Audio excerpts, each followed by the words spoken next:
Hey guys, it's Eric here at Farpoint, and check this one out. Oh my gosh, it's a Porsche.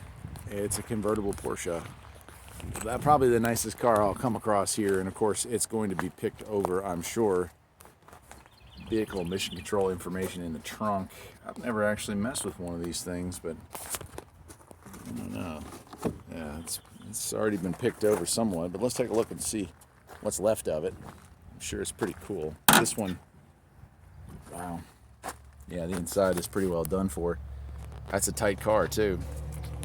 Not a lot of interior space on that if you take a close look at it. Boxster, it says it is. Yeah.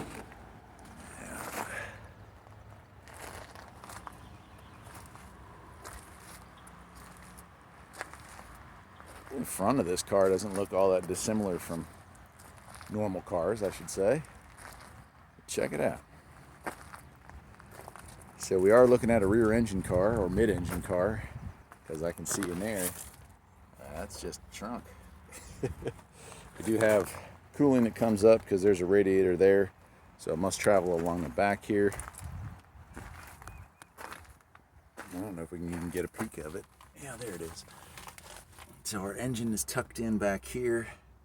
It's probably about as exciting and fun to work on as you would imagine.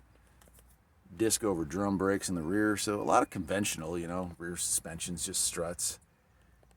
I don't get to play with too many Porsches. Unfortunately, I do play with some BMWs, but we try to run as fast and as far away as we can from those because they're just garbage cars, let's be honest. Top looks to be in good shape on this thing. Yeah, you just don't come across something like this at the junkyard very often, so I figured I'd share it with you. Porsche Boxster. Take care.